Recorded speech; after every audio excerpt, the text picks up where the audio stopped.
Matthew 25, verses 1 through 13, Jesus says, "Then the kingdom of heaven will be like 10 virgins who took their lamps and went to meet the bridegroom. 5 of them were foolish and 5 were wise. For when the foolish took their lamps, they took no oil with them. But the wise took flasks of oil with their lamps. As the bridegroom was delayed, they all became drowsy and slept. But at midnight there was a cry, 'Here is the bridegroom, come out to meet him.' Then all of those virgins rose and trimmed their lamps. And the foolish said to the wise, 'Give us some of your oil, for our lamps are going out.'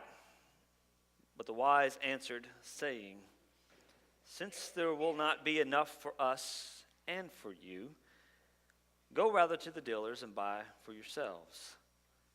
And while they were going to buy, the bridegroom came, and those who were ready went in with him to the marriage feast, and the door was shut. Afterward, the other virgins came also, saying, 'Lord, Lord, open to us.' But he answered, 'Truly I say to you, I do not know you. Watch, therefore, for you know neither the day nor the hour.'"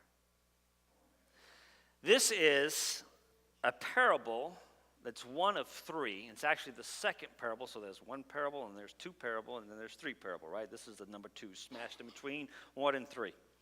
This is one of 3 parables. It is actually the number 2 that has to be understood in the context of the other 2 parables. But on top of that, these parables were spoken, or at least Matthew writes these parables for us, in a context that has a backdrop of Jesus talking about the destruction of the temple and potentially his return. And there's a whole bunch of debate and discussion about what Jesus is talking about when he talks about, 2 in the field, one will be taken, one will be left, the whole destruction of Jerusalem, etc., etc. There's tons of debate around that. And so in order to understand these 3 parables, you really need to kind of wrap your mind around what Jesus is talking about in that discussion. And that discussion obviously has a much larger context. But then and only then will you come to these 3 parables, which Matthew puts in this position, and Jesus very well could have spoken these parables one after another. But Matthew at least writes these and includes these 3 parables to help us understand some concepts that Jesus talked about in this whole discussion about the destruction of the temple in Jerusalem and ultimately maybe his return. Okay? And on top of that, in order to understand this parable, not only do you have to understand that backdrop, you have to understand the 2 parables in the front of it and behind it. But you also have to have an understanding of its historical and cultural context, which deals with marriages and feasts and why in the world were there virgins and the bride, were they expecting this? Was this something that they even understood? Well, we know this much. When Jesus spoke this parable, when Matthew wrote it, they spoke it and wrote it to people who would have understood exactly what they were talking about. So there's a whole lot here that we have to come to understand to really properly exegete, that means understand, what Jesus is talking about here. We're not going to do that this morning because we don't have the time. And don't come and tell me, "Oh, you preach as long as..." You don't want me preaching as long as I want to preach. Don't lie. Just be real. It's okay. I understand. Hey, I'm comfortable with people not wanting me to speak more than 30 minutes. Some of you more than 15, right? I'm comfortable with that. I'm okay with that. You just be honest. That's all I ask. Just be honest, right? We're not going to do that this morning. Instead, what I want us to do, because there's a specific point that I want to make, and I really, man, I've been ready to preach this since like Wednesday, okay? Instead of looking at all of that, and listen, there's plenty of people who have written about that stuff. Maybe you have studied about it, and I guarantee you, if you studied about it, you still don't have all the conclusions and all the answers to all the questions you might have. Okay, it's a lot. But instead of doing that, what we're going to do, there are 3 aspects of this specific parable that I want us to focus on this morning that's going to help us get to the point that I want us to get to. Okay? Notice, there are 10 virgins.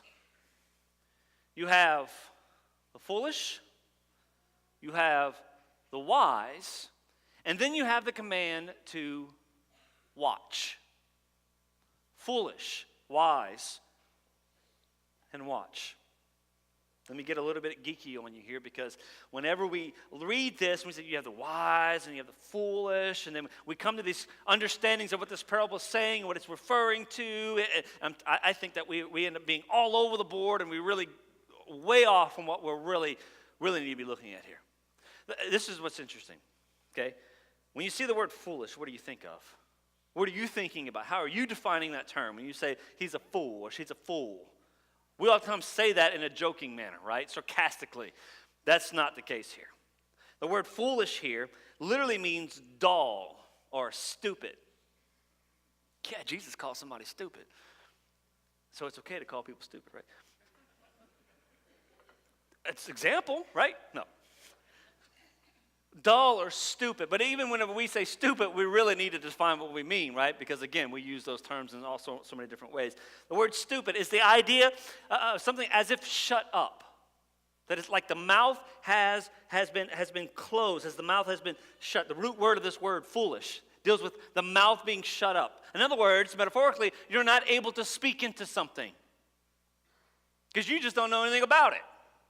And so when it comes to this something specific here, whether it's a subject, a person, an event, well, you really can't speak into it because you really don't know anything about it.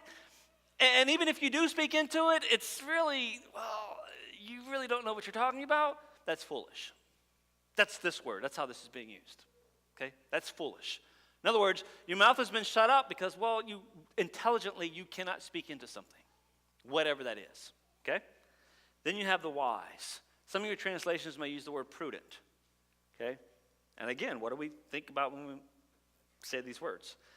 I love this word. The word wise here is used, literally it means to be mindful of one's interest. It doesn't matter what those interests are. To be mindful of that. What does that mean to be mindful of something? When we say mindful, automatically we think, well, you thought about it. But it's more than just a passing thought. Being mindful of something, you've set your mind on it, okay? You've set your mind on it and whatever it is, and in doing so, you have prepared yourself in lots of different ways. But it's to be mindful of one's interests. It's also a word that means sagacious. Everybody say sagacious. Your IQ level just went way up. It's not a word we use in our, well, somebody uses that word and they come and talk to me. I'll tell you what, I've got it, no, that's another story for another time. All right, so the word wise, to be mindful of one's interest, to be sagacious, that is showing insight and good judgment. Being able to speak into something, okay? And so both of these words deal with prepared or not being prepared, okay? The idea of you are mindful of your interests. And in this context, when we talk about their interests, what is their interest? Well, meeting the bridegroom and attending the feast, very simply, right? And so they're mindful of that interest, and as a result, they prepare themselves in such a way that they show insight and good judgment to what they're really interested in. Now, the foolish, unfortunately, while it seemed like they were being mindful, that they were interested in something, their actions demonstrated that, well, at the very least, it demonstrated where their interests were not. So you have the wise and you have the foolish, and then you have the word watch. Some of your translations may say to be on alert. This is an interesting word. It means to give strict attention to. To give a strict attention to. Now when you look at these two groups of people, the wise and the foolish, there's some things that seem to be similar, right? They all seem to be expecting the same thing. For they all go out to wait on the bridegroom to come. And they seem to all come prepared, right? They show up before he shows up.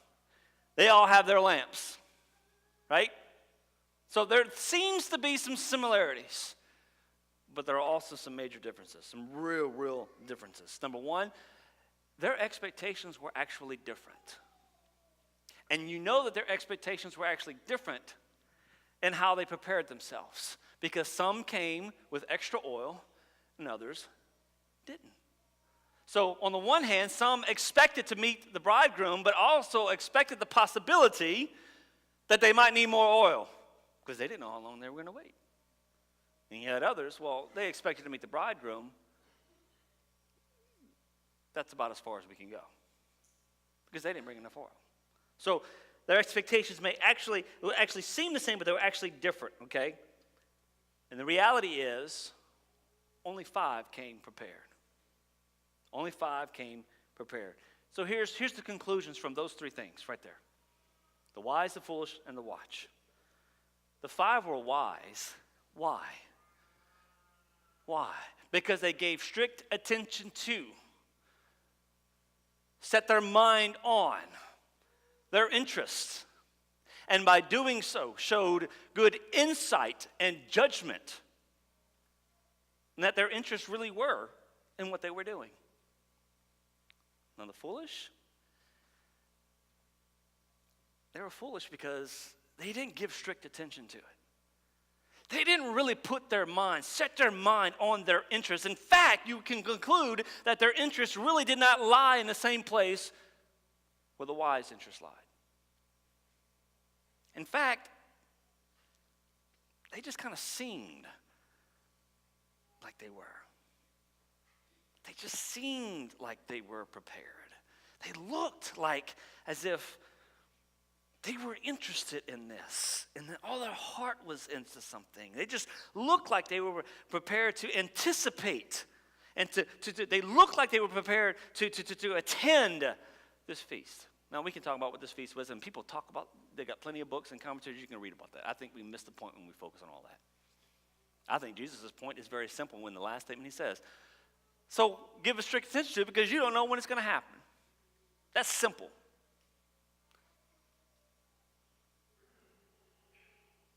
You have 5 who were wise.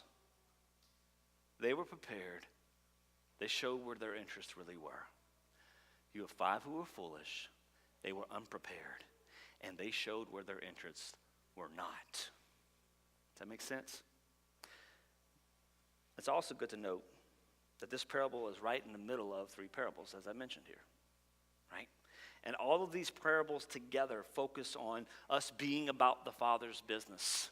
Us, how we operate as a community and taking care of one another, right? How we about our responsibility to our brothers and our sisters. But this particular parable is all about self.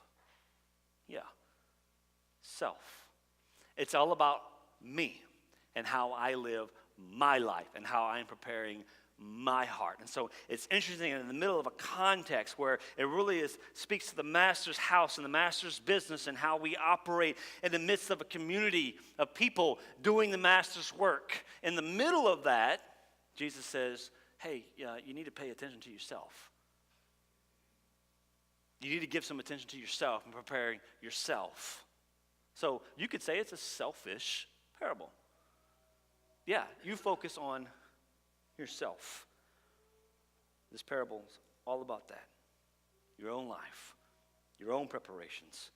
And I believe this is all coming down to how you're preparing your heart. Your heart.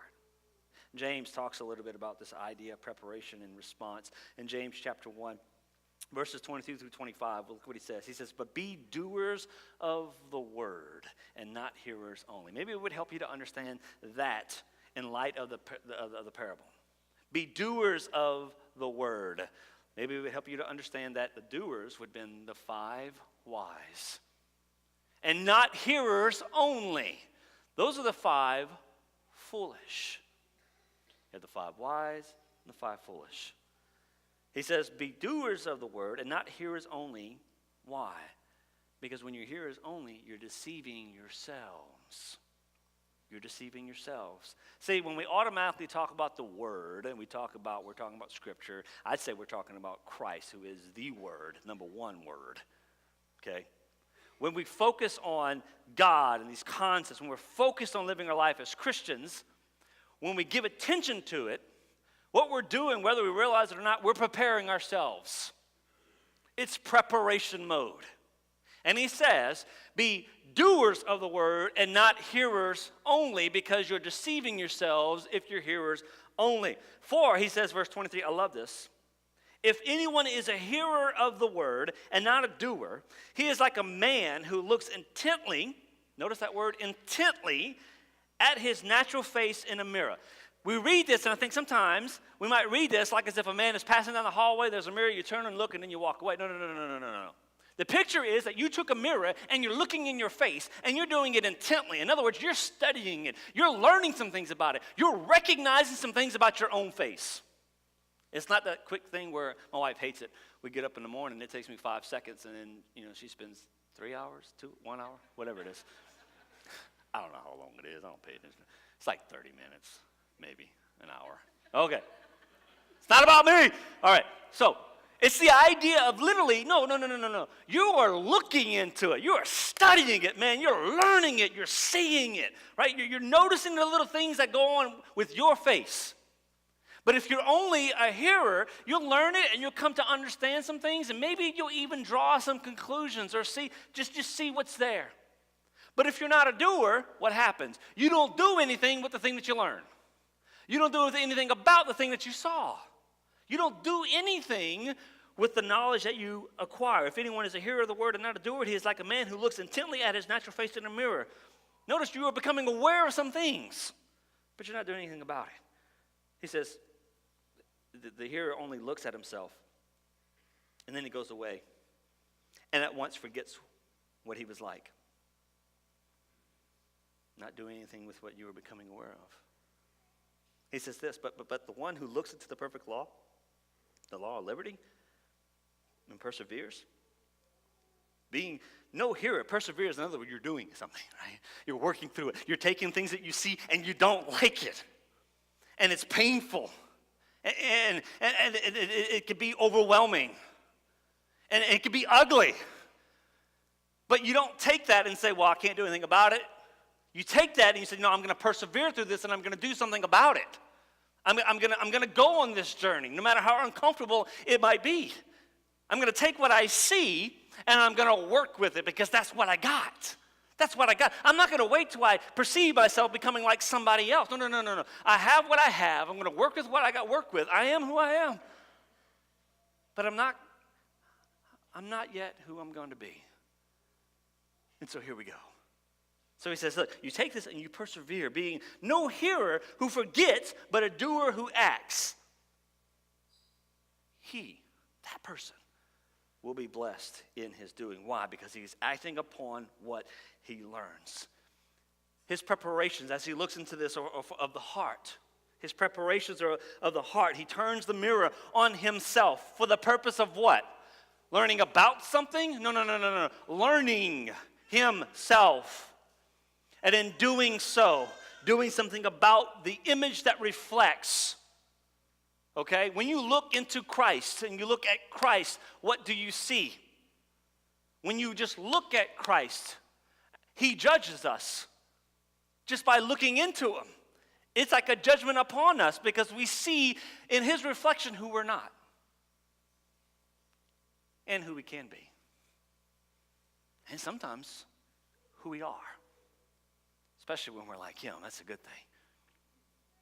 But it's that reflection when we turn on it. Now, what do we do with it? What do we do with what we see? What do we do with it?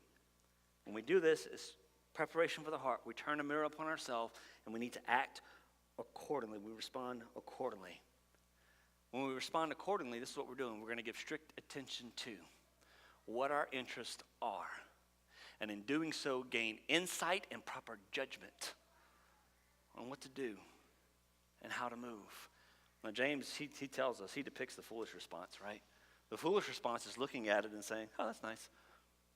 The foolish response is saying, man, that's convicting. I can't wait to read tomorrow, and then pull it away. That's the foolish response. The wise response, we give it strict attention to it. That's watching. We set our mind upon the interest, and if our interest is becoming like Jesus, that's where we put our interest. Listen, you put your mind on your interest regardless of what they are. It's just a reality. The goal is to have our interest on Christ, on him, holy and specific. This is important, okay? This is important because being a disciple takes effort. Being on a journey, and that's how we talk about it, it involves what?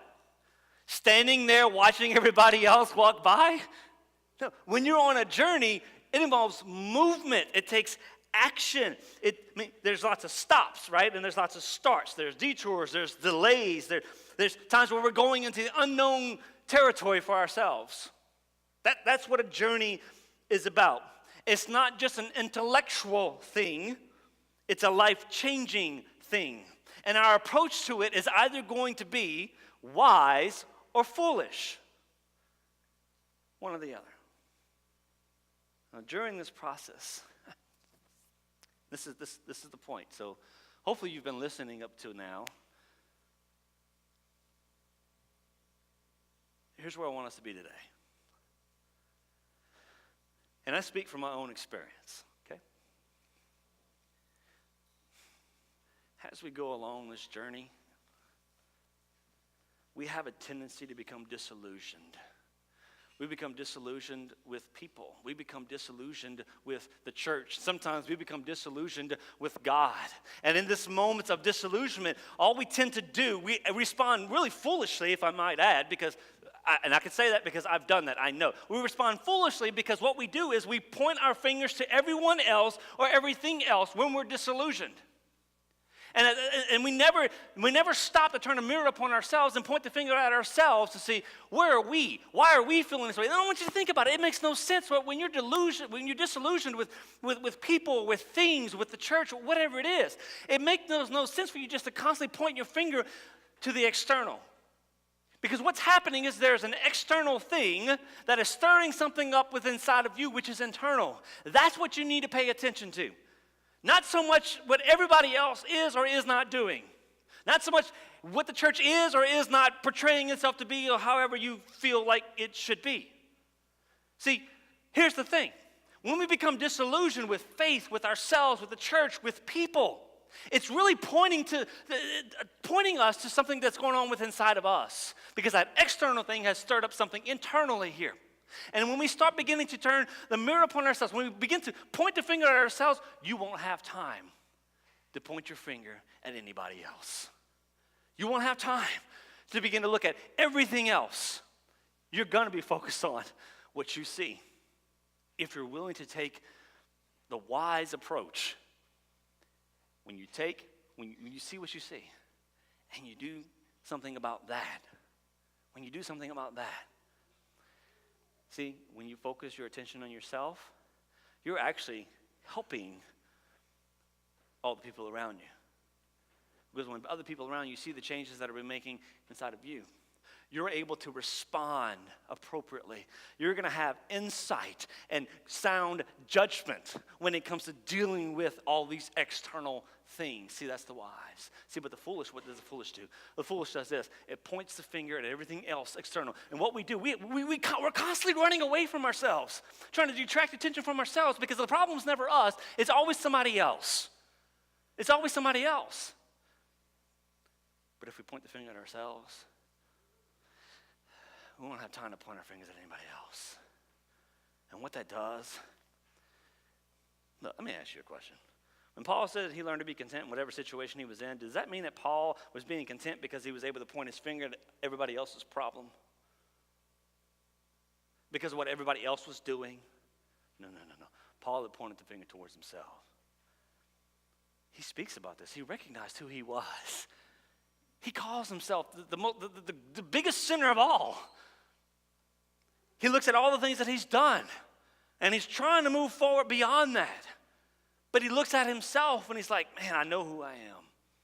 I know what I have done. He came to those conclusions because he turned a mirror upon himself, not because he was reflecting an image upon everybody else.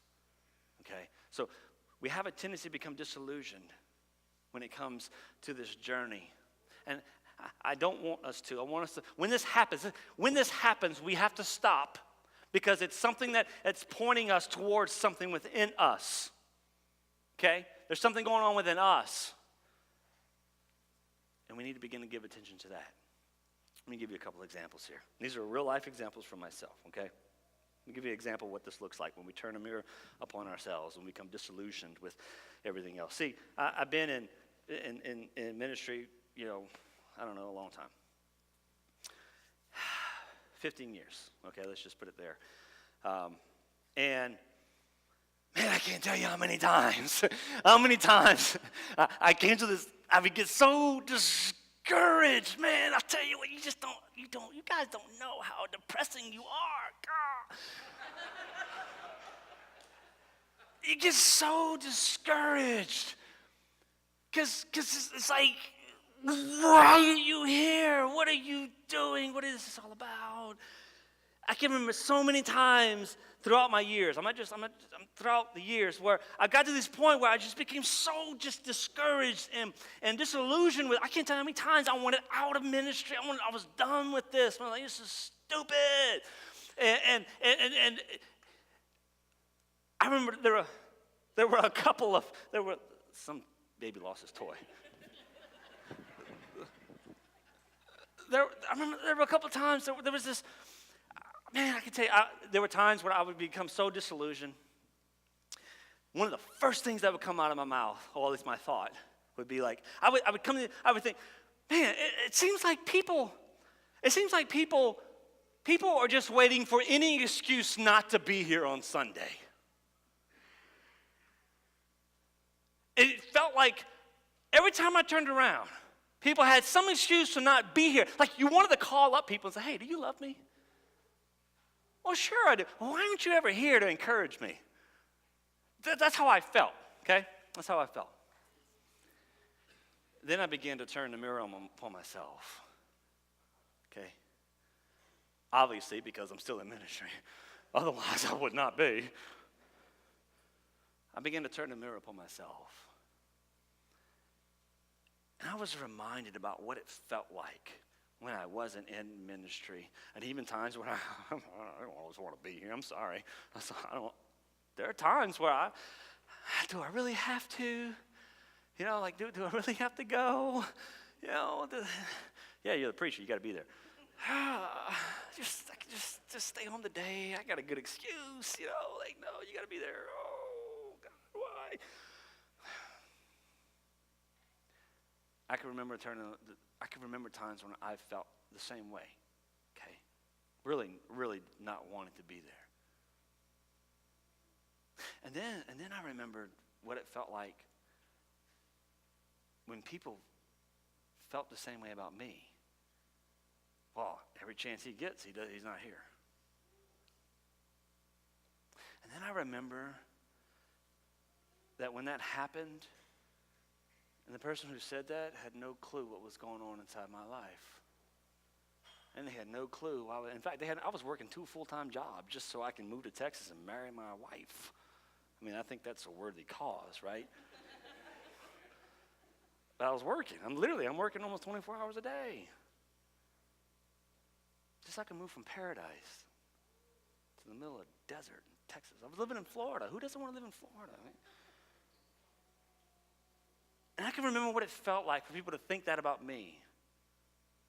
And they had no clue. And so then it reminded me that what people need is encouragement, and not for someone to quickly draw conclusions based on things they don't know. See what happens when you turn a mirror upon yourself? Let me give you one more example, just one more.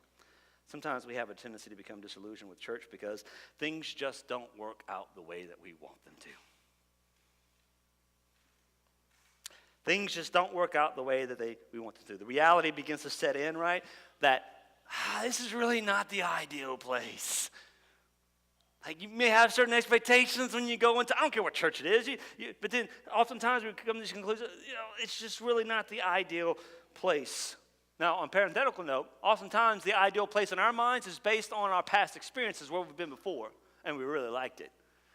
And when we go into new places, and we bring those expectations with us, right? But this place isn't that place, or wherever you find yourself, okay? So, but the reality sets in that it's not the ideal place, okay? Now, if or when this happens, you either have the opportunity to respond wisely or foolishly. See, because everything you do, you're preparing yourself.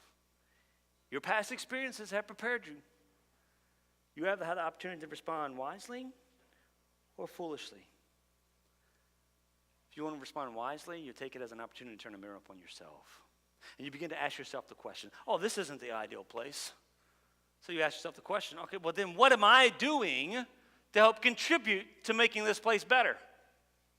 What role am I playing? See, because when you're constantly pointing the finger, you're never looking at yourself to see what you are or are not doing. So what am I doing to make this better? What am I contributing to this? When am I going to begin to step up into the shoes and fill those shoes of the people that I have looked up to and begin to be that for someone else? You see, oftentimes our past experiences prepare us for this. Think about it. We think about our past experiences, how things were. Maybe we had good mentors. Man, don't talk to me about no mentor. I've been waiting for a mentor my whole life. Guess what? I still haven't found one. Right, Zach? Still haven't found one.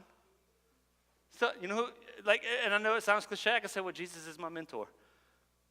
I haven't had a mentor my whole life. No spiritual father to look up to. No one to help guide me along. I've tried, but preachers have their own kingdoms they're trying to build. And they don't want nothing to do with little old me. I've tried. But that doesn't stop me from stepping up into those shoes and trying to be that for somebody else. And it hasn't. It hasn't.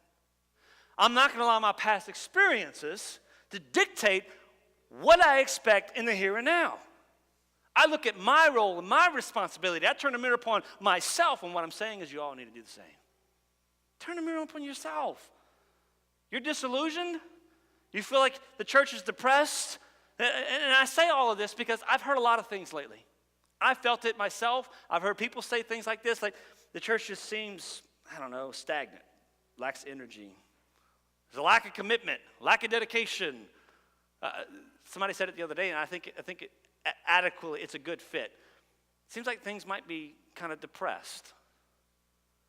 Church has its rhythms just like we do, right? In life, we have our ups and downs, and some of it's internal, some of it is external factors, but it's all stirring up things within us that makes us feel this way. That is a reality. But here's the thing. The church is not the ideal community.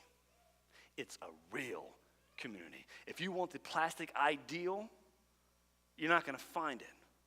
Not here. See, because for it to be a real community, it takes transparency. It takes vulnerability.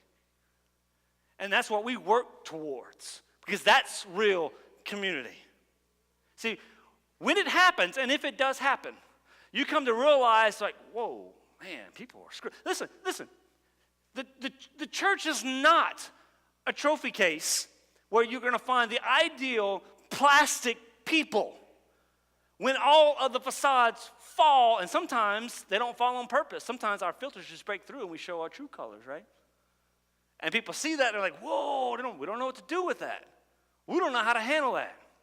It is a real community, not the ideal community. And whenever you become a part of the church, what you're a part of are people who realize, I ain't got it together, and I need Jesus, and I'm working on it, but I'm not there. And I need you to understand that as well, because you're there too.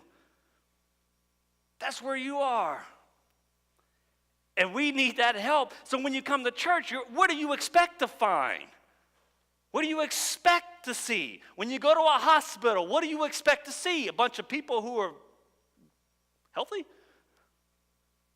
Really, no sickness, no disease? What do you expect to see? If that was the case, the hospitals would be empty. There would be pictures of what you once was. No, when you go, you see, what do you see? It's a hospital. People are broken. People need help. The church is no different. People come to the church because they need help. They're broken and they realize the weight of sin. In my mind, that is the ideal community.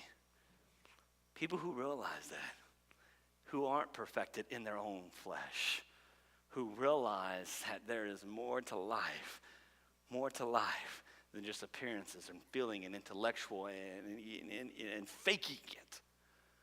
That they realize what they are a part of is something so much bigger and something that you can't make up. So set your expectations accordingly. Now the wise response, right, is what? To give strict attention to preparations of our own heart. Okay? Preparations of our own heart. so we can obtain insight and be able to respond with good judgment. Well, the foolish response would be what? Continue to experience things that have life-changing potential. They do. They have life-changing potential, but the foolish thing to do is to experience something like that and walk away and just say, oh, that was nice. Or, oh man, that was horrible.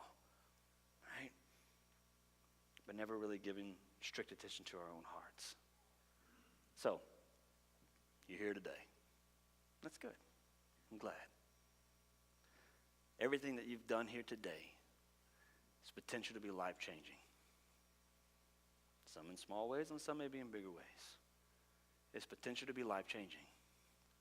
The question is, have you prepared your heart to receive it and be open to it? So what would be the wise response to this message? A wise response would be coming to give me a high five and say, you deserve a raise. That was the best thing I ever heard in my life. Jesus is coming back. Hallelujah. No. The wise response would not tell me anything at all. The wise response would be to take this, give strict attention to what your real interests are, if it is in Jesus, so that you might obtain insight and good, sound judgment when it comes to living this life and being a disciple and walking this journey. The foolish way, here's the foolish response. And I know this because I did it for a long time. Man, that was a good message. Oh, that was a great worship today. Can't wait till next week. And you never take any of it in. You never open yourself up to it, and you never apply it to yourself. Yeah, that's pretty foolish. Jesus said it. So what's your response today? Our Father, we thank you for this time, the breath of air that we enjoy today, for your patience with us and your mercy, because you love us so much. And I pray, Father, that we will be people who walk closely with Jesus with the intentions of learning, seeking, studying, and obeying, and looking in the mirror, so that we can be his image in this life, to live a life that you have for us in the here and now, no matter what the circumstances are. And I pray that when we look and you give us the grace to be able to see ourselves, that you'll give us the strength and the conviction, no matter the cost, to continue on that journey. Not just forgetting who we are,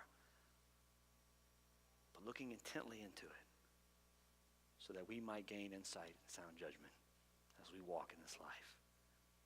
May we be prepared as the five wise. It's in Jesus' name we pray.